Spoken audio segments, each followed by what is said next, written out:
Today we will be learning about the Philippine mango industry and the statistics behind it. Mango is the national fruit of the Philippines. It is also called the Carabao mango and the Manila mango. It is a fruit that has yellow-orange skin which wrinkles once it is very ripe. And its flesh has an almost buttery texture and it is very sweet. It is reputed internationally due to its sweetness and exotic taste. There are many different suppliers and distributors for fresh mangoes. From the farms, mangoes can be turned into other products such as dried, puree, juice, and juice concentrate. Now let's look at the current state of the mango industry and its contribution to the Philippine economy. In general, the local mango industry is experiencing a decline in production as compared to previous years, despite the increasing demand in the country and abroad. One possible reason for a decrease in fruits harvested is due to the occurrence of rain showers and the adverse effects of the seasoned fly. However, the good news is that mango production has reached the level of 27.62 thousand metric tons during the fourth quarter of 2018. This is an increase of 0.5% from the last quarter. It is also 131 metric tons higher than the 2017 level of 27.49 thousand metric tons. Carabao variety with 22.56 thousand metric tons production during this period contributed to the largest share of 81.7% to the total mango production. Knowing this, where exactly are mangoes grown in the country? In the past few years, the total area of planted or harvested has remained somewhat constant. It remains stagnant at 180 to 190 hectares. Although, the number of mango-bearing trees has increased. More specifically, let's look into the regional distribution of production for mangoes in our country. In 2017, Luzon was the highest producer, having 47.89%. If we look at it more closely, the top three highest regions would be Ilocos region with 26.33%, Zamboanga Peninsula with 11.73%, and then the Central Visayas with the 9.26%. For October to December 2018, Zamboanga Peninsula had the largest share of 26% total mango production, followed by Caraga and Northern Mindanao with 24% and 15% respectively. With all these numbers in mind, let's now look at the previous and current prices of mango. 3 to 4 pieces per kilo, current prices for mango can reach from 58 pesos to 111 pesos for wholesale, while it reaches 110 to 200 for retail price. In supermarkets or groceries, these can go all the way up to 148 to 190 pesos. If we look at the past prices for mangoes, for wholesale and retail, we can see that they are steadily increasing. Since we have established all the necessary facts, we can now analyze the contribution of the mango industry to the Philippine GDP. GVA of mangoes in million pesos at constant 2,000 prices was increasing from 2013 to 2015, then started to decline until 2018. We can better understand this by looking at the volume of production in those years, and as we can see, it has the same pattern. Despite this, the value of production has been increasing. Same trend can be seen in the percentage of the gross value added of mangoes to the overall GVA of the agricultural industry. The low net profit cost ratio is very low, which can be a possible reason for the stagnant performance of the mango industry. Despite all of these internal statistics, mangoes are still the Philippines' third most important agricultural produce.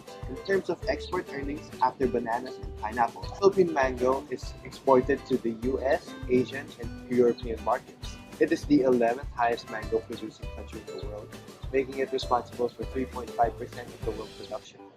Its competitors in the international market are India, China, and Thailand. But fortunately, the export market for mangoes continues to expand. 2018 volume of fresh mango exports went up by 12% from 16,000 metric tons in 2017, and its values for 2018 went up by 84.6%. To better understand the mango industry as an export product, we will be comparing it to bananas and pineapples, who hold the first and second place in top export products respectively. From this first graph, it can be seen that mangoes and pineapples both perform at a consistent rate, whereas the value of exported bananas fluctuate. Second graph, we can say that the mango industry has a far journey to go to reach the export production levels of the other two crops. This is further proven by this next chart, which shows the percent share of the three crops to the total agricultural exports.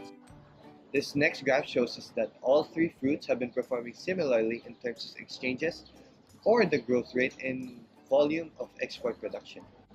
However, in terms of the growth rate in the value of the product, mangoes have been performing better than the other two.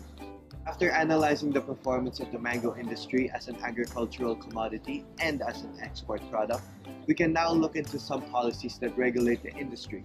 In general, this particular industry is heavily supported by the government, and this can be seen in the following developmental policies.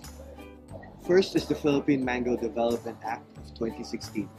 Under this act, there was the creation of the Philippine Mango Industry and Development Board. Their mandate is to formulate and implement a comprehensive medium-term development program for the mango industry. They also believe that a close collaboration between the government and the private sector within the board will contribute to a much more dynamic and competitive performance of the Philippine mango industry in the world market. The specific government agencies who are part of this board are the Department of Agriculture, Department of Science and Technology, and the Department of Trade and Industry. They aim to address the following problems that have hindered the growth of the industry. Authors of this act saw the potential of this industry to expand its exports since only around 5% of the entire mango production are exported. It also has the capacity for generating employment and serving as a foundation of agri-based industrialization in the countryside. Second would be the 5-year mango roadmap of the Department of Agriculture. It is a 5-year mango development plan to increase mango production and to fully develop the Philippine mango industry. Its goal is to increase mango production to 20 tons per hectare by the end of 5 years. Another provision of this plan would be to lift the chemical ban for calcium nitrate used by mango growers to catalyze the flowering stage of the fruit. This was banned in 2016 since it can be used to make bombs. This chemical lowers the risk of pest infestation, which can lead to an increase in production. To conclude this video, here are some suggestions for the mango industry. Although the mango industry is one of the lower performing agricultural products within the country, it is an important export commodity. As established, the mango industry has a lot of potential in terms of producing more products within the country and exporting them to the international market. The government should continue its partnership with the private sector in furthering the development of the industry.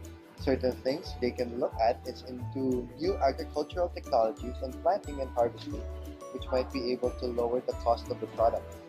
This can lead to lower prices, which may attract more consumers and can also raise the overall profit. Another thing is to innovate the kinds of mango products that are in the market. They should also maximize the area for harvest that they have and take advantage of growing export markets which continue to increase in demand.